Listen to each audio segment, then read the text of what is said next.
The Empire hanged a woman and awakened her husband. The human sniper Marcus Chen watched through his rifle scope as his wife stepped onto the execution platform. Sarah's hands were bound behind her back, but her head remained high. Even from 3 kilometers away, he could see the defiance burning in her dark eyes. The Valdrian Empire had made many mistakes during their conquest of human colonies, but this would be their greatest. They thought hanging Dr. Sarah Chen would send a message to the resistance. Instead, they were about to learn why humans were the most feared snipers in the galaxy. Sarah had been captured 3 days ago while trying to evacuate wounded civilians from New Geneva. As the colony's chief medical officer, she could have escaped on the last transport. Instead, she stayed behind to save lives. The Valdrians didn't care about her medical oath or the Geneva Conventions. To them, she was just another human terrorist. Marcus adjusted his breathing as he watched the hooded executioner approach his wife. The Valdrian soldiers formed a perfect circle around the platform, their purple armor gleaming in the afternoon sun. Their commander, General Thexvar, stood at the front with his ceremonial sword drawn. He was reading the charges in his clicking insectoid language. The wind was steady at 15 kilometers per hour from the northwest. Marcus calculated the trajectory in his head, his enhanced cybernetic implants processing dozens of variables in milliseconds: distance, wind speed, humidity, gravitational pull, even the planet's rotation. His rifle, a custom-built Terran Precision M900, could put a round through a coin at this range. But Marcus wasn't aiming for coins today. Sarah's crime, according to the Empire, was treating wounded resistance fighters. She had taken an oath to heal all who needed help, regardless of which side they fought for. The Valdrians saw this as treason. Humans saw it as basic decency. Through his scope, Marcus watched General Thexvar gesture toward Sarah. The aliens. Mandibles clicked rapidly as he spoke, probably explaining to the gathered crowd why humans needed to be exterminated. The Valdrians believed themselves superior to all other species. Their empire had conquered 47 star systems without meeting serious resistance. Then they encountered humanity. Marcus had been hunting Valdrian officers for 2 months now. 37 confirmed kills, each one a perfect shot from impossible range. The aliens had started wearing heavier armor, traveling in larger groups, even hiring mercenaries for protection. Nothing worked. Marcus was a ghost, a shadow that struck without warning, but killing Sarah changed everything. This wasn't just war anymore. This was personal. The executioner placed the noose around Sarah's neck. Marcus could see her lips moving, probably praying, or maybe just telling the Valdrians exactly what she thought of them. Even facing death, she refused to show fear. That was his Sarah, brave until the very end. Marcus shifted his position slightly, finding the perfect angle. His first target would be General Thexvar.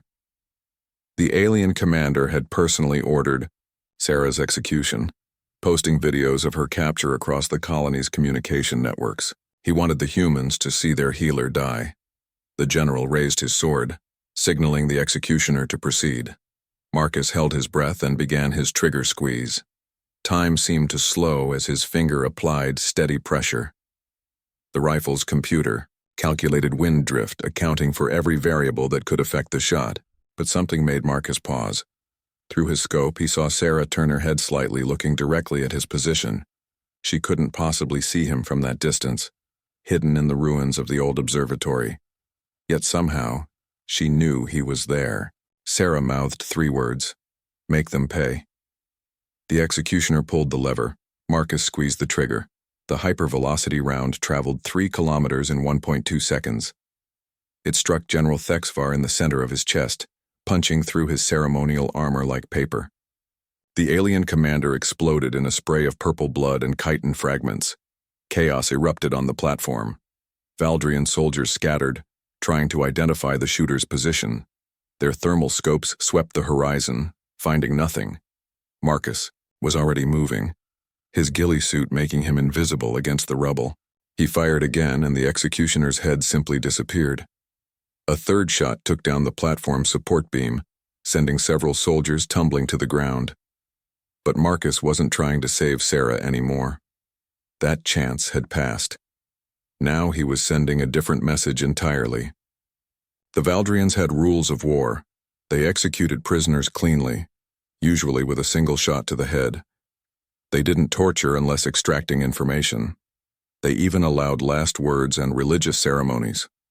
By their standards, they were civilized conquerors. Marcus had different standards. His fourth shot shattered the knee joint of a fleeing soldier. The alien screamed as he collapsed, his leg bending at an impossible angle. Marcus's fifth shot took out another soldier's weapon arm, spinning him around like a broken toy. He could have killed them all cleanly. Instead, he chose to wound them to make them suffer. The Valdrians needed to understand that they had crossed a line that couldn't be uncrossed. By the time reinforcements arrived, Marcus was gone. He left, behind 37 wounded Valdrians and one very clear message painted on the observatory wall in the alien's own blood. "You should have left her alone." Word of the attack spread quickly through Valdrian command channels. The human sniper had struck again, but this time was different. The precision was still there, the impossible accuracy from extreme range. But where previous attacks had been, surgical strikes against military targets, this felt personal. Intelligence reports flooded in from across the sector. The sniper wasn't just killing anymore. He was hunting. Valdrian officers started requesting transfers to safer positions. Some even resigned their commissions entirely, claiming they couldn't fight an enemy who could strike from beyond visual range.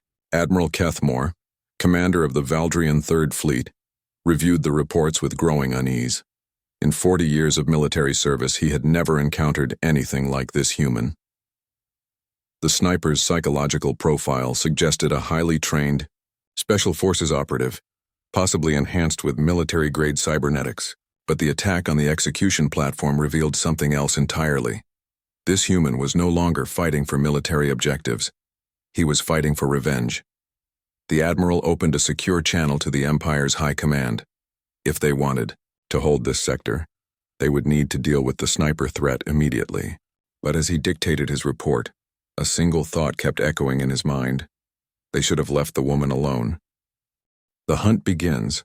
3 weeks after Sarah's execution, the Valdrian Empire deployed its most elite unit to New Geneva. The Shadow Hunters were legendary throughout Valdrian space, known for tracking down insurgents across dozens of worlds.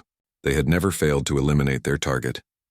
Colonel Vexthra led the 12-member team personally. She was a veteran of countless counterinsurgency operations, with cybernetic implants that could detect human biosignatures from 2 kilometers away. Her mandibles clicked with satisfaction as she reviewed the human sniper's attack patterns. Marcus Chen had become predictable. Every 3 to 4 days, he struck a new target. Always Valdrian officers, always from extreme range, always followed by a swift disappearance into the colony's ruins. The pattern showed tactical discipline, but also emotional motivation. The human was driven by grief and rage, which made him vulnerable. The Shadow Hunters set up their operation in the ruins of New Geneva's government district. They used advanced camouflage fields and sound dampeners, making their positions virtually undetectable. Motion sensors formed a web across the most likely sniper positions. When the human appeared for his next attack, they would be ready. But Marcus wasn't hunting officers that day. He was hunting the hunters. From his position in the collapsed subway tunnels beneath the city, Marcus watched the Valdrian specialists through micro-cameras he had placed weeks earlier. The aliens were good, better than anything he had faced before. Their equipment was military-grade, their movements coordinated and professional. Under normal circumstances, they might have been a threat. These weren't normal circumstances. Marcus had been preparing for this moment since Sarah's death. He knew the Empire would eventually send specialists after him, so he had turned the entire colony into a weapon, rigging explosives throughout the underground tunnels, setting up kill zones in seemingly innocent locations, and establishing escape routes that only he knew about. The Shadow Hunters were entering his domain now. And in this place, he wasn't just the hunter, he was the apex predator. Colonel Vexthra received the first casualty report at 800 hours. Specialist Colmar had stepped on what appeared to be a piece of debris. The subsequent explosion had vaporized everything below his thorax. The human hadn't fired a single shot, yet one of her team was dead. The second casualty came an hour later. Specialist Tekvar was providing overwatch from a ruined apartment building when the entire structure collapsed. Later analysis would show that key support beams had been cut with surgical precision, creating a delayed structural failure. The building had been turned into a massive trap, triggered by the specialist's weight distribution. By noon, 3 more shadow hunters were dead, and Colonel Vexthra was beginning to understand the scope of her problem. The human hadn't just hidden from them. He had turned the entire battlefield into an extension of his weapon system. Every step her team took was potentially lethal, but the real shock came when she tried to call for extraction. Marcus had spent weeks studying Valdrian communication protocols. Their military encryption was sophisticated, but it had one weakness. It relied on quantum entanglement transmitters that needed clear lines of sight to orbital relays. By destroying specific relay towers and jamming others with salvaged Valdrian equipment, he had created communication dead zones throughout the colony. The shadow hunters were cut off from their support network, trapped in a maze of rubble and improvised weapons with a sniper who knew every hiding spot and escape route. Colonel Vexthra realized with growing horror that they had walked into a trap that had been months in the making. Marcus struck his first direct target at 1500 hours. Specialist Rexoth was moving through what appeared to be a clear corridor when Marcus's shot found him from 800 meters away. The round punched through the alien's chest armor, dropping him instantly, but this wasn't the impossibly long-range precision shot that had made the human famous. This was close-quarters urban warfare, and Marcus was demonstrating that he was equally deadly at any distance. The surviving shadow hunters tried to establish a defensive perimeter, but Marcus had anticipated this. He had prepared multiple firing positions throughout the ruins, each one offering perfect fields of fire while remaining hidden from detection. He could engage them from any angle, then disappear through concealed tunnels before they could respond. Colonel Vexithra made her final mistake when she tried to use human civilians as bait. Her surviving specialists rounded up 12 colonists who had been hiding in the ruins, threatening to execute them unless the sniper revealed himself. It was standard Valdrian counterinsurgency doctrine, proven effective across dozens of conquered worlds. Humans weren't like other species. Marcus appeared exactly where the colonel expected, in the central plaza where he would have clear shots at the execution site. But instead of trying to negotiate or surrender, he simply opened fire. His first shot took out the specialist holding the detonator for the civilians' restraint charges. His second shot shattered the colonel's weapon. His third shot killed the alien standing closest to the prisoners. Marcus fired 12 shots in 8 seconds, each one perfectly placed to eliminate threats without harming the civilians. Then he vanished again, leaving behind 3 dead aliens and 12 very grateful humans. Colonel Vexithra found herself alone in the ruins of New Geneva. Her elite team scattered and dead around her. Her communication equipment was destroyed, her extraction impossible, and somewhere in the shadows, a human sniper was hunting her. She tried to reach the spaceport, moving carefully through the rubble-strewn streets. Every shadow could hide her enemy. Every pile of debris could be an explosive trap. Every step forward brought her closer to death. Marcus let her get within sight of the landing pads before he made his move. The shot came from directly behind her, impossible according to her tactical analysis. She had checked that position repeatedly, scanning it with every sensor at her disposal. The human couldn't possibly have been there, but Marcus had learned something important during his years fighting the Empire. Valdrian sensors were calibrated for known species. They couldn't detect humans who had undergone specific cybernetic modifications, particularly neural implants that masked bioelectric signatures. Colonel Vexthra collapsed to her knees as the hypervelocity round shattered her spine. She would live for several more minutes, long enough to understand that her mission had failed completely. The Shadow Hunters, the Empire's most elite unit, had been systematically destroyed by a single human with a rifle. As her vision dimmed, she heard footsteps approaching. The sniper emerged from the shadows, his face hidden behind tactical goggles and a combat mask. But she could see his eyes, cold and merciless as winter starlight. Marcus knelt beside the dying alien, his voice barely a whisper. "She was a doctor. She saved lives, and you killed her for helping people." Colonel Vexthra tried to speak, but only purple blood emerged from her mandibles. "Now you understand," Marcus continued. "This is what happens when you cross lines that shouldn't be crossed. This is what happens when you make an enemy of humanity. The colonel died with those words echoing in her ears. Marcus retrieved her communication device and activated the emergency beacon, sending a message to every Valdrian ship in the system. The shadow hunters were dead. The human sniper remained free. And the hunt was just beginning. The galaxy takes notice. Admiral Kethmore stared at the holographic display showing New Geneva's orbital space. 47 Valdrian warships surrounded the planet, their weapons trained on the surface. The largest military fleet ever assembled for a single insurgent operation, all because of one human with a rifle. The loss of the shadow hunters had sent shockwaves through Valdrian high command. These weren't regular soldiers or even elite marines. The shadow hunters were the Empire's apex predators, enhanced with the finest military technology and trained on 100 different worlds. Their destruction by a single human was impossible to explain using conventional military doctrine. But reports from other sectors were beginning to paint a disturbing picture. Human resistance movements across Valdrian space had suddenly become more effective, more coordinated. What had started as isolated incidents of rebellion were transforming into systematic campaigns of asymmetric warfare. The humans were learning. They were adapting. And they were sharing information. Marcus Chen had become more than just a sniper. He had become a symbol of human defiance, proof that the Empire could bleed. Every successful resistance operation quoted his tactics. Every new insurgent cell studied his methods. Every human who picked up a weapon against Valdrian occupation did so with the knowledge that one man had held an entire fleet at bay. High Admiral Vorthak, Supreme Commander of Valdrian military forces, arrived on the flagship 3 days after the Shadowhunter massacre. He was an ancient warrior, his carapace scarred from decades of conquest campaigns. He had personally overseen the subjugation of 15 star systems and the extermination of 3 entire species. But he had never encountered anything like humanity. Status report. Vorthak commanded as he entered the battle bridge. Admiral Kethmore gestured toward the tactical display. The human continues to elude our ground forces. He has eliminated 17 additional officers since the Shadowhunter operation. Our troops refuse to patrol in groups smaller than company strength. Afraid of one human? Terrified would be more accurate, High Admiral. The sniper's psychological warfare is extremely effective. He doesn't just kill our officers.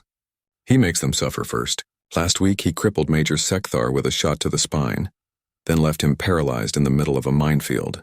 We couldn't extract him for 6 hours while he screamed over the comm channels.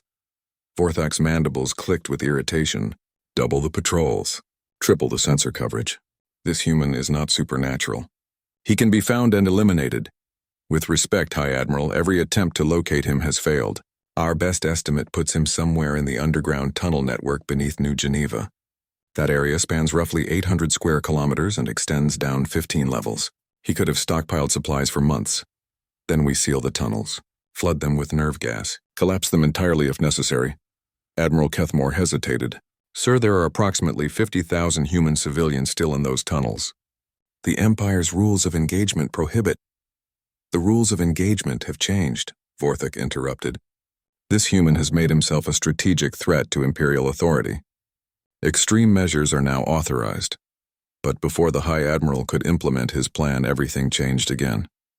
The attack came at dawn, during the shift change for the orbital guard detail. Marcus had somehow acquired a surface-to-orbital missile system, probably salvaged from destroyed Valdrian equipment. His target wasn't the flagship or any of the primary battle cruisers.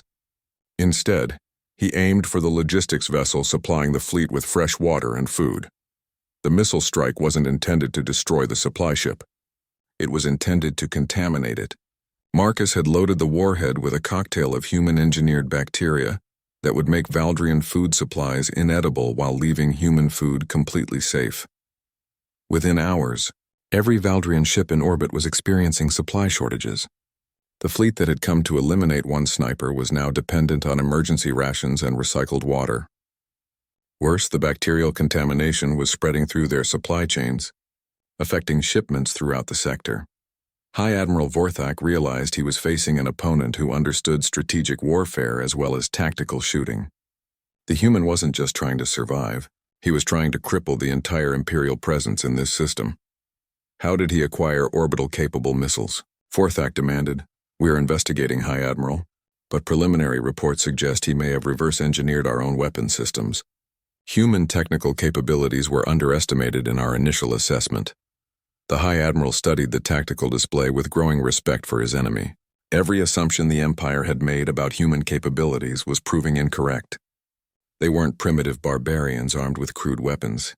They were innovative warriors who could adapt and improvise faster than any species the Valdrians had previously encountered. But the real shock came when the Fleet Intelligence Division delivered their latest report. "Hi, Admiral," the intelligence commander began. "We've intercepted communications from 17 different star systems. The human resistance movements are coordinating their activities. They're sharing tactical information, supplying each other with captured equipment, even conducting joint operations across sector boundaries." "How is that possible?" "We control all major communication networks. They're using our own quantum relay systems against us, sir. Somehow they've learned to piggyback their signals on our military channels. Our communications are being monitored by every resistance cell in the galaxy." Vorthak felt something he hadn't experienced in 50 years of military service: genuine concern. The Empire's standard conquest doctrine was based on isolating resistance movements, preventing them from communicating or coordinating their efforts. If the humans had solved that problem, they were no longer dealing with scattered insurgencies. They were dealing with a galaxy-wide rebellion. The final piece of evidence arrived in the form of a personal message, transmitted directly to High Admiral Vorthak's private communication channel. The fact that Marcus Chen could access it was disturbing enough. The content of the message was terrifying. "Hi, Admiral Vorthak. My name is Marcus Chen. You killed my wife. You've made an enemy of every human in this galaxy. We are 7 billion strong across 43 star systems. We are armed, we are angry, and we are learning your weaknesses. You can hunt me for as long as you like. But while you waste ships and soldiers chasing one sniper, the rest of humanity is preparing for war. You should have left her alone." The transmission ended with coordinates for a meeting point on the planet's surface. High Admiral Vorthak stared at the message for a long moment, then turned to Admiral Kethmore. "Prepare my shuttle, and assemble a full escort detail. Sir, it's obviously a trap." "Of course it's a trap, but this human has something to say and I intend to hear it. Perhaps it's time to negotiate." Admiral Kethmore's carapace clicked nervously. "The Empire doesn't negotiate with terrorists, High Admiral." Vorthak was quiet for a moment, studying the tactical displays that showed Valdrian casualties mounting across 17 star systems. Human resistance movements that had been minor annoyances 6 months ago were now posing serious threats to Imperial control. "No," he said finally, "the Empire doesn't negotiate with terrorists, but we do negotiate with other apex predators, and I'm beginning to suspect that's exactly what humanity is." The meeting High Admiral Vorthak descended through New Geneva's poisoned atmosphere with an escort of 30 dropships. The meeting coordinates led to the ruins of the colony's medical center, where Dr. Sarah Chen had worked before her execution. The symbolism wasn't lost on the ancient warrior. Marcus had chosen the battlefield carefully. The medical center sat in the middle of a crater that had once been the colony's central district. Valdrian bombardment had reduced most of the surrounding buildings to rubble, creating perfect sniper positions in every direction. Any attempt to establish a perimeter would require thousands of soldiers, and even then, Marcus would have dozens of escape routes through the underground tunnel network. But Vorthak came anyway, because he understood what few other Valdrian commanders had realized. This wasn't really about one human sniper anymore. Marcus Chen had become the focal point for human resistance across the galaxy. Until that symbol was dealt with, the Empire would continue bleeding ships and soldiers in a war it couldn't win through conventional means. The High Admiral landed with a minimal escort, just 12 elite guards in full combat armor. He wore ceremonial battle dress, the ancient armor of his clan decorated with the skulls of conquered enemies.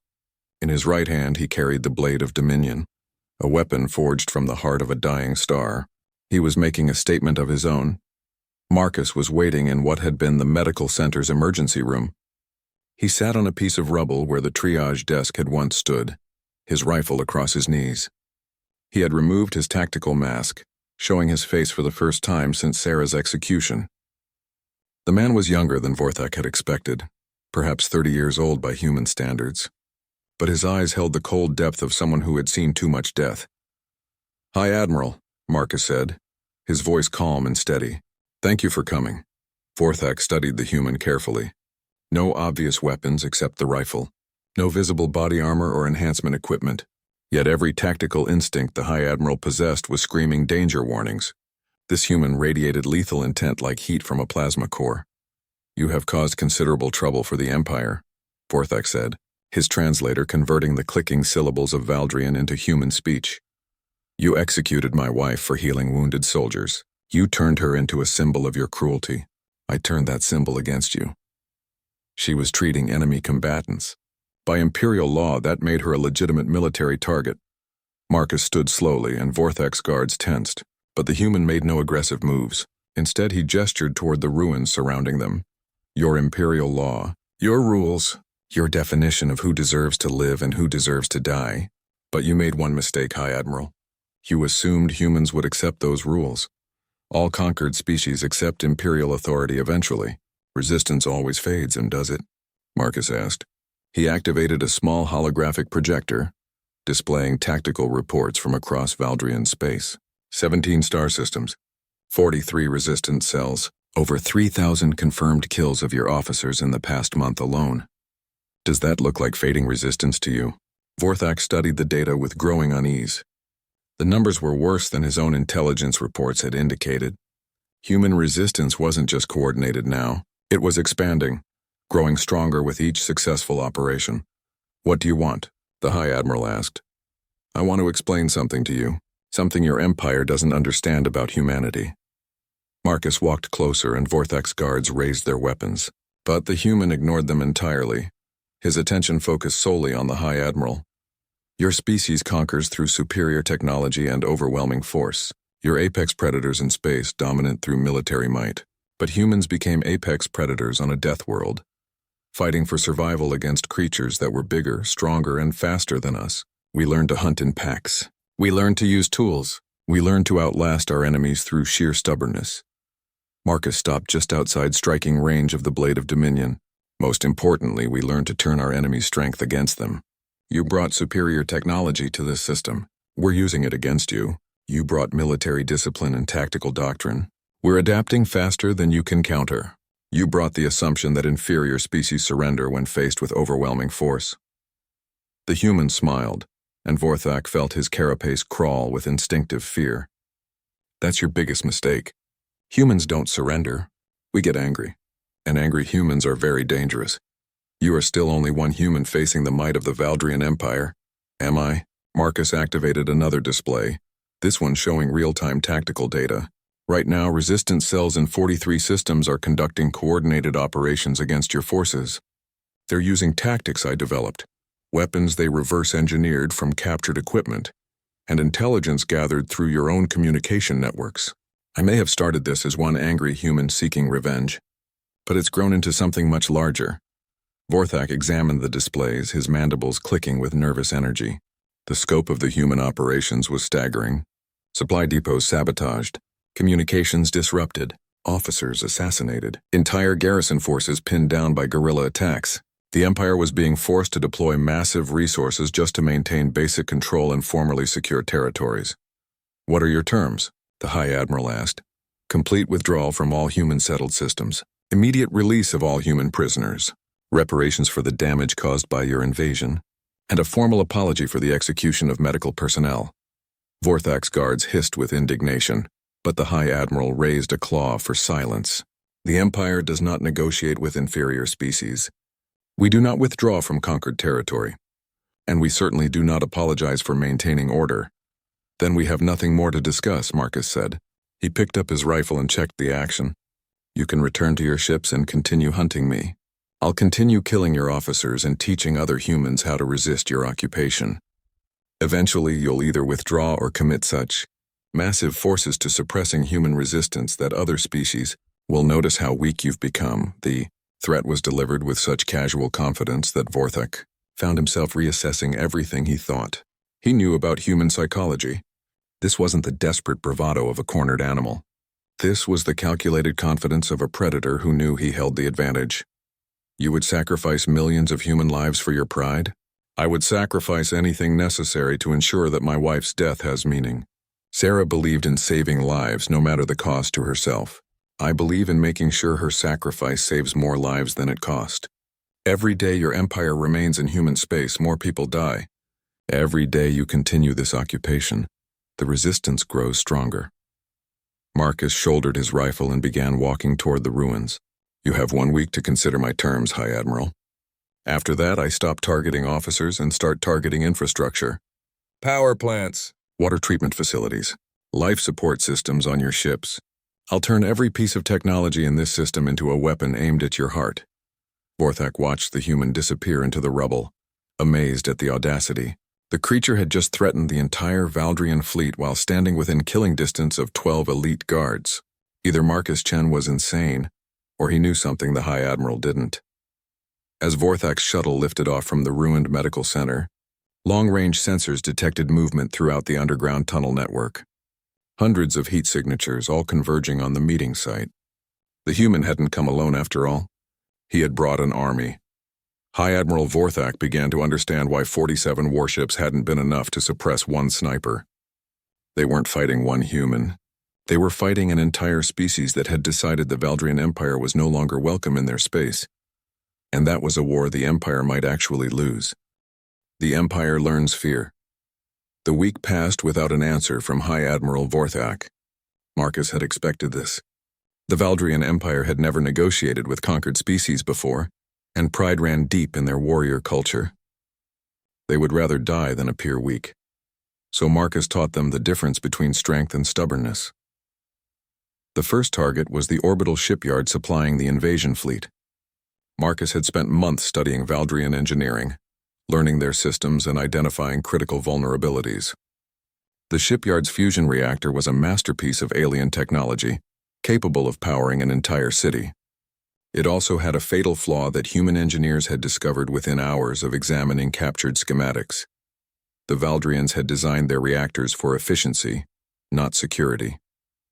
They assumed that any species capable of threatening a fusion reactor would be too advanced to bother with sabotage. They never considered that humans might be crazy enough to deliberately cause a reactor breach. Marcus infiltrated the shipyard using a captured Valdrian stealth suit, modified with human technology to mask his biosignature from their sensors. The facility was heavily guarded, but the aliens were watching for external threats. They weren't prepared for an enemy who could walk through their security checkpoints wearing their own equipment. The reactor core was located in the shipyard's central section, protected by radiation shielding and automated defense systems. Marcus bypassed the defenses using codes stolen from dead Valdrian engineers, making his way to the reactor control room without triggering a single alarm. The sabotage was elegant in its simplicity. Marcus didn't plant explosives or attempt to overload the reactor. Instead, he introduced a virus into the reactor's control system, a piece of code that would gradually destabilize the fusion containment field over the course of several hours. By the time the Valdrians detected the problem, Marcus was already back on the planet's surface, watching through his rifle scope as their most advanced shipyard turned into a miniature star. The explosion was visible from 3 star systems away. When the radiation cleared, nothing remained of the shipyard except expanding clouds of ionized metal and the screams of Valdrian fleet, commanders who had just lost their primary source of supplies and reinforcements. High Admiral Vorthak received Marcus's second message an hour after the explosion. That was your industrial capacity. Next week I'll take your communications array. The week after that your command ship. You have 47 vessels in orbit around this planet. I only need to destroy 7 of them to make this operation unprofitable for the Empire. How many are you willing to lose for your pride? But Marcus wasn't finished. While Vorthak was dealing with the loss of the shipyard, resistance cells across the galaxy launched coordinated attacks on Valdrian infrastructure. Power plants on 12 different worlds went offline simultaneously. Communication networks spanning 6-star systems experienced cascading failures. Supply convoys throughout the sector came under attack from human raiders, who seemed to know exactly where and when to strike. The Valdrian Empire had faced rebellions before, but never anything like this. Previous conquered species had focused on their own liberation, fighting for freedom within their home systems. Humans were fighting for the complete expulsion of Valdrian forces from all human space. coordinating operations across impossible distances and sharing resources between worlds that had never even been in contact before. Worse, they were learning to reverse engineer Valdrian technology faster than Imperial scientists had thought possible. Captured weapons were being modified and improved. Stolen ships were being retrofitted with human innovations that made them more effective than their original designs. Even Imperial communication codes were being cracked and exploited within days of implementation. Admiral Kethmore brought the worst news to High Admiral Vorthak 3 days after the shipyard attack. "Sir, we're receiving reports from the Zirion sector. The human resistance there has captured an entire Valdrian fleet." "Impossible. The Zirion fleet consists of 12 battle cruisers and their escorts. No insurgency has the resources to engage capital ships." "They didn't engage them directly, High Admiral. They used a computer virus to disable the ship's navigation systems during a hyperspace jump. The entire fleet dropped out of FTL inside the gravity well of a gas giant. They had to choose between crashing into the planet or surrendering to human forces." Vorthak's carapace crackled with stress fractures. "Status of the fleet?" "The humans have offered to return the ships in exchange for the complete withdrawal of Imperial forces from the Zirion system. They've also published detailed schematics of our vessels on their resistance networks, including tactical weaknesses and suggested attack methods." The High Admiral stared at the tactical display showing the disposition of Imperial forces throughout human space. Red indicators marked systems where Valdrian control was being actively challenged. Yellow indicators showed systems where resistance operations were disrupting Imperial authority. Green indicators represented systems still under firm Imperial control. There were only 3 green indicators left out of 43 human-settled systems. "How?" Vorthak asked. "How did they coordinate all of this?" "Our intelligence indicated that human technology was centuries behind Imperial standards." "Our intelligence was wrong, sir. Human computer technology appears to be far more advanced than we initially assessed. They're also demonstrating tactical flexibility that we haven't encountered in any previous species. They adapt to our countermeasures faster than we can implement them." Admiral Kethmore activated another display showing casualty reports. "We've lost over 8,000 officers in the past month, High Admiral. Recruitment centers throughout the Empire are reporting significant shortfalls as word spreads about human resistance effectiveness. Many of our allies are beginning to question whether the conquest of human space is worth the cost." Vorthak studied the data with growing dread. The numbers told a story that went beyond simple military statistics. The Valdrian Empire was hemorrhaging prestige as well as resources. If they couldn't suppress a species they had publicly declared inferior, other conquered worlds might begin to question Imperial authority. But retreat would be even worse. The Empire had never abandoned a conquest campaign once it began. To do so now would signal weakness to every species under Imperial rule. The political consequences could destabilize the entire Empire. Marcus, Chen had trapped them in a choice between gradual defeat and immediate humiliation. The High Admiral's contemplation was interrupted by an urgent communication from the fleet's intelligence division. The message was brief but devastating in its implications. "Sir, we've detected human ships entering this system, not resistance vessels or converted civilian craft. Military vessels of unknown design approaching from hyperspace vectors that suggest they originated in Terran space." Vorthak felt his heart skip several beats. Terran space was the core of human civilization, the systems where humanity had first achieved interstellar travel. If the Terrans were sending military forces to support local resistance movements, this was no longer a colonial pacification campaign. It was the beginning of a war between galactic powers. "How many ships?" "Initial count suggests 40 vessels, High Admiral. But they're using jamming technology that makes precise identification difficult. They could be anything from frigates to dreadnoughts." High Admiral Vorthak made a decision that would have been unthinkable just months earlier. For the first time in Valdrian military history, an Imperial fleet commander opened negotiations with the leader of a resistance movement. "Get me Marcus Chen," he ordered. "Immediately." The price of understanding. The Terran battle group dropped out of hyperspace like angels of vengeance, their hulls scarred from battles fought across the galaxy. 40 ships of human design, armed with weapons the Valdrian Empire had never seen, and shielded by technology that made their sensors useless. Admiral Elena Vasquez commanded the fleet from the bridge of TCS Retribution, a dreadnought that had been specifically designed to hunt Valdrian capital ships. The vessel's bio-neural computer cores were loaded with tactical data gathered from every human resistance cell in the galaxy, including detailed analysis of Imperial weaknesses provided by one Marcus Chen. "Valdrian fleet is hailing us, Admiral," her communications officer reported. "They're requesting a formal parley under Imperial military protocol." Vasquez smiled grimly. "Tell them we don't recognize Imperial authority in human space. If they want to talk, they can surrender unconditionally or speak with our local representative." "Our local representative?" "Marcus Chen, the man who's been bleeding their fleet dry for the past 3 months." High Admiral Vorthak found himself in the unprecedented position of requesting a meeting with a human insurgent while surrounded by hostile human warships. The irony wasn't lost on him. He had come to the system with 47 vessels to suppress a single sniper.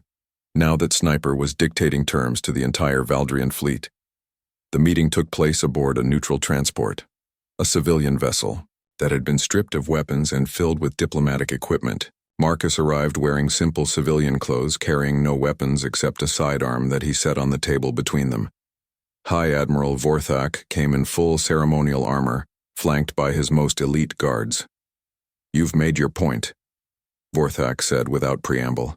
"The Empire acknowledges that human military capabilities were underestimated in our initial assessment." "Did we?"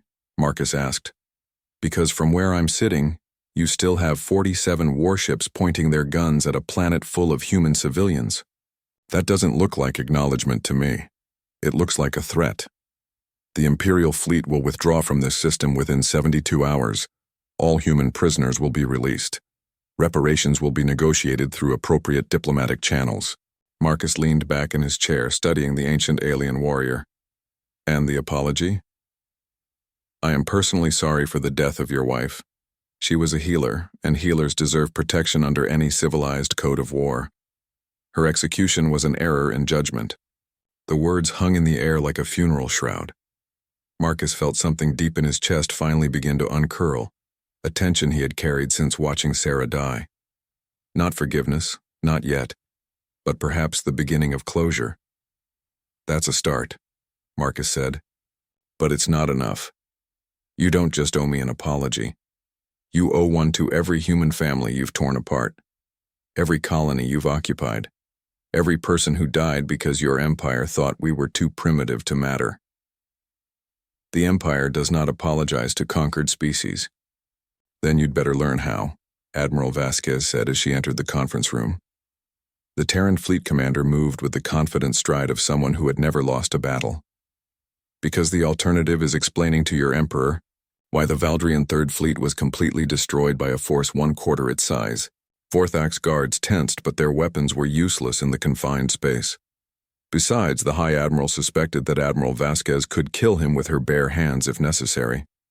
Humans, he was learning, were full of unpleasant surprises. "Admiral," Marcus said, nodding respectfully. "Thank you for coming." "Thank you for giving us an excuse," Vasquez replied. "The Terran Defense Force has been spoiling for a fight with these bugs for months. Your little war provided the perfect justification." She activated a holographic display showing tactical positions throughout the system. "High Admiral, your fleet is completely surrounded. We have sensor locks on all your ships and targeting solutions prepared. You have exactly 10 minutes to issue unconditional surrender orders before we open fire. You cannot be serious. The Valdrian Empire will not tolerate the destruction of an entire fleet. This act of aggression will mean war between our species." "War?" Admiral Vasquez laughed. "High Admiral, we've been at war since you executed the first human civilian. You just didn't realize it because we've been too busy winning to make formal declarations." She gestured toward another display showing the strategic situation across human space. 17 star systems have expelled Imperial forces entirely. 26 more are in active rebellion. Your supply lines are cut, your communication networks compromised, and your allies are questioning whether association with the Valdrian Empire is worth the cost. Marcus stood and walked to the viewport, looking out at the two fleets facing each other in the darkness of space. Sarah always said that violence should be the last resort, that there was always a better way to solve problems. I spent 3 months proving her wrong, Killing your people because I thought that was the only language you understood. He turned back to face the High Admiral. But maybe she was right after all. Maybe there is a better way. What are you proposing? Peace. Real peace, not the false quiet of occupation, complete withdrawal from human space, formal recognition of human sovereignty, and a treaty establishing neutral zones between our territories. No more conquest, no more expansion, no more executing doctors because they try to save lives. Vorthak studied the human sniper with new respect. Marcus Chen had demonstrated the capacity for devastating violence, but he was also offering a path toward coexistence. It was more mercy than the High Admiral had shown to any conquered species. The Empire's ruling council will never accept such terms. Then the Empire will learn to live without its third fleet, Admiral Vasquez said. And its second fleet, and its first fleet, once we start hunting them through the galaxy. The threat was delivered with such casual confidence that Vorthak found himself believing it. Humans had already demonstrated that they could coordinate operations across impossible distances and adapt to Valdrian tactics faster than Imperial forces could counter them. If they could do this as scattered resistance movements, what could they accomplish as a unified military force? 5 minutes, High Admiral, Vasquez announced. Your ships surrender unconditionally, or we turn them into scrap metal. Your choice. Vorthak looked at Marcus one final time. Your wife would have been proud of you. Despite everything that happened, you're trying to choose peace over revenge. Sarah always said that the measure of a person wasn't how they handled victory, but how they handled defeat. Today, both of our species get to find out what kind of people we really are. The High Admiral activated his communication system and opened a channel to all Valdrian ships in the system. This is High Admiral Vorthak to all Imperial vessels. Stand down weapons and prepare to surrender. The war is over. As Valdrian ships across the system began powering down their weapon systems, Marcus thought about Sarah and the choice she had made to stay behind and save lives. Her death had started a war, but her memory was helping to end it. Perhaps that was the most fitting memorial of all. The Valdrian Empire learned many things that day. They learned that humans could be generous in victory, accepting surrender without demanding vengeance.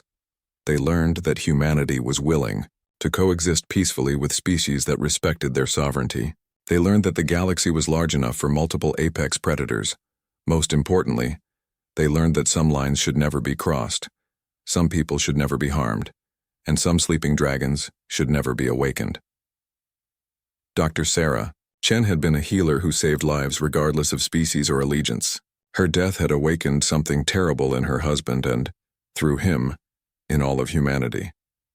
But her memory had also reminded them that strength without mercy was just another form of weakness. The war ended not with the destruction of the Valdrian fleet, but with the signing of the New Geneva Accords, a treaty that established permanent peace between humans and the Valdrian Empire. Marcus Chen, the sniper who had held an entire invasion fleet at bay, became humanity's first ambassador to the Valdrian Empire. He never forgot the woman whose death had started it all, or the lesson she had taught him about the true meaning of strength.